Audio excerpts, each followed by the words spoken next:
ഭ്രമണം എന്ന ഒരൊറ്റ സീരിയലിലൂടെ മിനിസ്ക്രീൻ പ്രേക്ഷകരുടെ ഇഷ്ടം മുഴുവൻ ഏറ്റുവാങ്ങിയ നടിയാണ് സോദി നിത്യാനന്ദ്. 5 വർഷം മുൻപ് കോവിഡ് സമയത്താണ് സോദി വിവാഹിതയായത്. ഭ്രമണത്തിന്റെ തന്നെ ക്യാമറമാനായിരുന്ന പ്രതീഷ് നെന്മാറയുമായി ഉണ്ടായിരുന്ന സൗഹൃദം പ്രണയത്തിലേക്ക് കലാശിച്ചു. അത് പിന്നീട് വിവാഹത്തിലേക്ക് എത്തുകയും ചെയ്തു. വിവാഹശേഷം അഭിനയ രംഗത്ത് നിന്ന് മാറി നിന്ന സോദി തൊട്ടടുത്ത വർഷം വീണ്ടും അഭിനയ രംഗത്തേക്ക് മടങ്ങി വന്നു.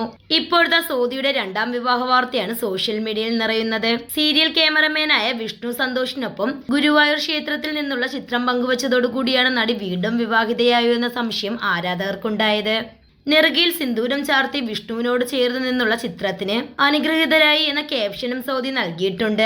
കോൺസ്റ്റബിൾ മഞ്ജു എന്ന സീരിയലിലാണ് സോദി ഇപ്പോൾ അഭിനയിക്കുന്നത്. ഈ സീരിയലിന്റെ തന്നെ ക്യാമറമാനാണ് വിഷ്ണു. എന്നാൽ ഈ ചിത്രങ്ങൾ സോഷ്യൽ മീഡിയയിൽ വൈറലായതോടുകൂടി സോദി വിശദീകരണവുമായി എത്തുകയും ചെയ്തു. ഇതെന്റെ വിവാഹ ചിത്രമല്ല, അങ്ങനെ എന്തെങ്കിലും ഉണ്ടെങ്കിൽ ഞാൻ എന്റെ ഔദ്യോഗിക പേജിലൂടെ അത് നിങ്ങളെ അറിയിക്കും എന്നായിരുന്നു സോദിയുടെ വിശദീകരണം. നടി അനുശ്രീയാണ് വിഷ്ണു ആദ്യം വിവാഹം കഴിച്ചത്.